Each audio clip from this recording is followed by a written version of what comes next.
Stories of Old Greece and Rome, circa 1913, public domain reading. Hero and Leander.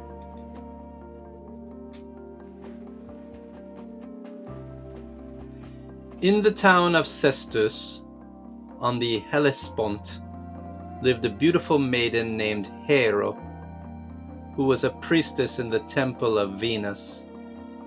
Most of her time was spent in the service of the goddess, but when these hours of attendance were over, and she was free to leave the temple, Hero was glad to seek her own dwelling place, which was a lonely tower on the cliffs overlooking the sea.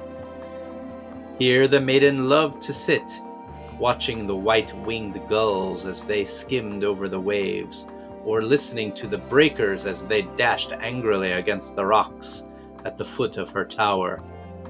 The beauty of Hero was famed throughout the countryside, and many a youth sought the temple of Venus at festival time under the pretext of honoring the goddess, but really it was to gaze upon the lovely young priestess. Among those most eager to see the maiden was Leander, a youth who lived in a town just across the Hellespont, and within sight of Hero's tower.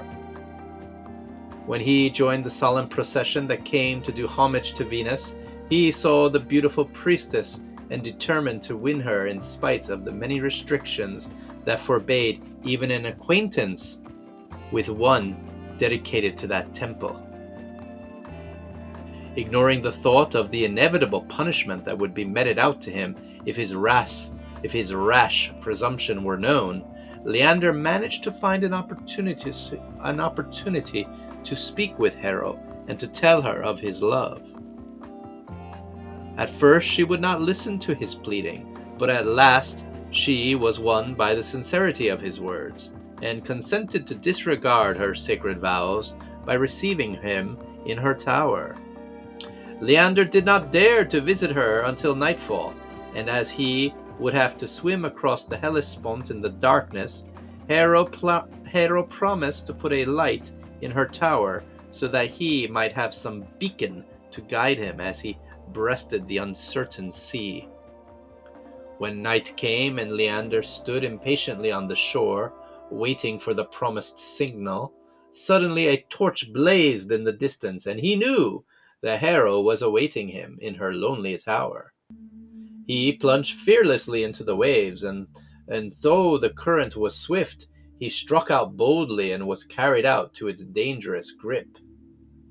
Now and then he looked up to where the light was still burning, and his heart beat fast with hope when he saw it grow larger and brighter as he neared the land.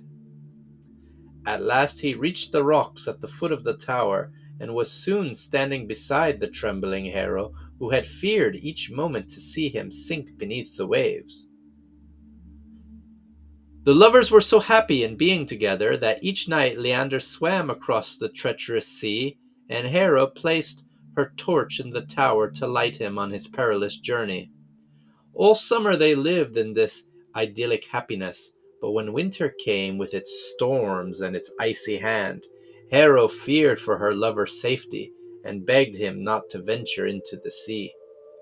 Leander laughed, however, at her fears and continued to brave the narrow stretch of water that lay between his home and Hero's tower. The wind often beat him out of his path, and the icy water numbed his limbs, but he kept bravely on with his eyes fixed on the welcoming light. One morning a fierce storm broke over the sea and increased its fury through the day, so that by night the waves were lashing themselves madly against the rocks, and the wind beat the seagulls back to the land. Hero dreaded the approach of that hour when Leander would start on his nightly journey, for she knew that he would not hesitate to risk his life in the maddened sea for the sake of being beside her. When the time came for her to light the torch, she did so reluctantly, hoping that Leander would not come. On the opposite shore stood the impatient lover, waiting for his accustomed signal, and when it blazed out into the night, he plunged boldly into the waves. But now the sea was too strong even for his experienced arms. and the huge waves tossed him about as though he were so much foam. The wind and rain beat upon his defenseless body, and the cold sea gripped him in its deadly embrace. He struggled bravely to make some headway and called upon the gods for help, but his cries were drowned in the howling of the storm. His strength began to fail as he fought desperately with the current, grown terrible in its swiftness. But now and then he lifted his head weakly above the waves to see whether Hero's torch was still burning. Just as he was making a last heroic effort to reach the land, a sudden gust of wind blew out the light, and seeing this, Leander, with a despairing cry, gave up his unequal battle and sank down into the sea. The next morning, when Hero, anxious and fearful, stood on the rocks at the foot of the tower, she saw Leander's body, which had been tossed there in wanton cruelty by the waves. Unable to endure this sight, and not wishing to live any longer now that her lover had perished, Hero threw herself into the sea, and when the tardy fishermen came to launch their boats on the furious waves, they found the white-robed body of the young priestess lying dead beside her faithful lover, Leander.